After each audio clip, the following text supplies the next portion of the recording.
जीवन हमेशा सीधी रेखा में नहीं चलता। यह मोड़ों, उतार चढ़ावों और अप्रत्याशित बदलावों से भरा होता है। लेकिन हम में से कई लोग एक ही रास्ते पर चलते रहने और बदलाव को अपनाने से इनकार करते हैं।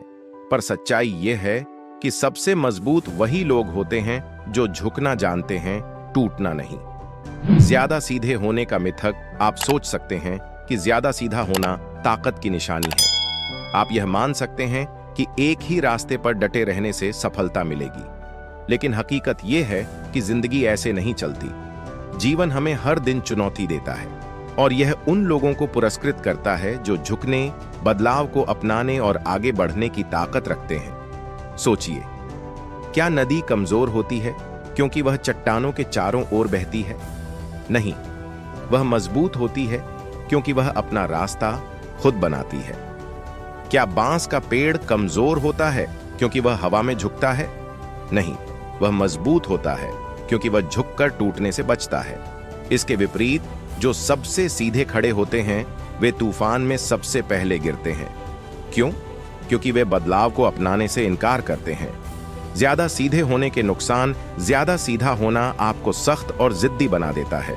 यह आपको उन चुनौतियों के सामने कमजोर बना देता है जो जिंदगी में अचानक आ सकती हैं। एक छात्र जो नई पढ़ाई की तकनीक नहीं अपनाना चाहता, वह मेहनत के बावजूद असफल हो सकता है।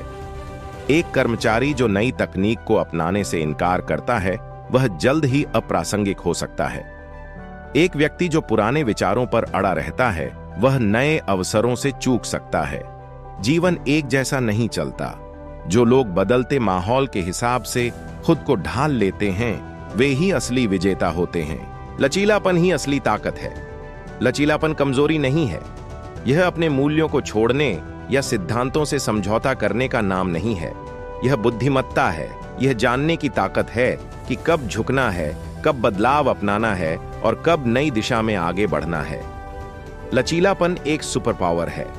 यह आपको मुश्किलों को अवसरों में बदलने और असफलताओं को सफलता की सीढ़ी बनाने में मदद करता है। अनुकूलता से विकास होता है। जब आप लचीले होते हैं तो आप हर दिन कुछ नया सीखते और बेहतर बनते हैं। समझौता रिश्तों को मजबूत करता है, चाहे निजी जीवन हो या पेशेवर।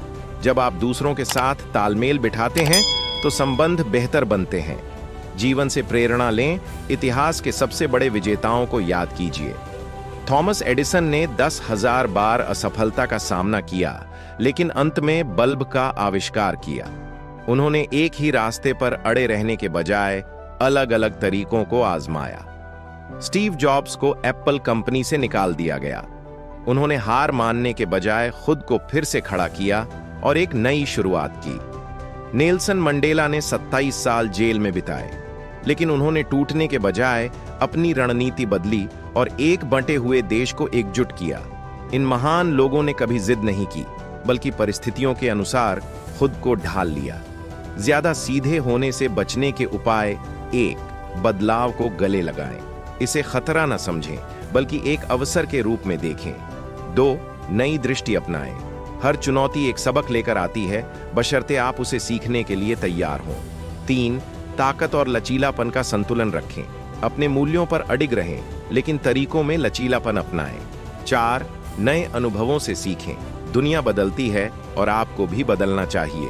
सोच बदलें, जीवन बदलेगा। ज्यादा सीधे होने का मतलब है कि आप जिंदगी के चौखट में खुद को फिट करने की कोशिश कर रहे हैं। लेकिन जिंदगी ऐसी नहीं चलती। पानी बनो। पानी बाधाओं से नहीं लड़ता, वह उनके चारों ओर बहता है, स्थिति के अनुसार खुद को ढालता है और आखिरकार सबसे कठोर चट्टानों को भी गला देता है। जीवन में ताकत का मतलब जिद्दी होना नहीं है। इसका मतलब है लचीलापन। इसका मतलब है यह जानना कि कब झुकना है ताकि आप टूटे नहीं, कब खुद को बदलना है ताकि आप हारे नहीं, और कब छोड़ देना है ताकि आप आगे बढ़ सकें। लचीलापन अपनाने का इनाम: जब आप लचीलापन अपनाएंगे तो आपको मिलेगा आंतरिक शांति। आप अनावश्यक संघर्षों को छोड़कर जीवन की धारा के साथ बहना सीखेंगे। अधिक सफलता: आप हर परिस्थिति में अपनी जगह बना लेंगे। सच्ची खुशी: आप तनाव छोड़कर खुद को और बेहतर बनाते रहेंगे। अंत में एक मजबूत संदेश: जीवन आपको परखने के लिए आएगा। यह आपके रास्ते में बाधाएं डालेगा, लेकिन याद रखें, तूफान उस पेड़ को गिरा नहीं सकता जो झुकना जानता है। तो ज्यादा सीधे मत बनो, लचीले बनो, खुद को परिस्थितियों के हिसाब से ढालो और अपनी जिंदगी को सफल बनाओ। याद रखें, जो झुकना जानता है उसे कोई नहीं हरा सकता। आशा करता हूं कि आज की कहानी आप लोगों को जरूर पसंद आई होगी। इस वीडियो को अपने रिश्तेदारों में और दोस्तों में जरूर शेयर कीजिए और एक लाइक और कमेंट करना मत भूलिए।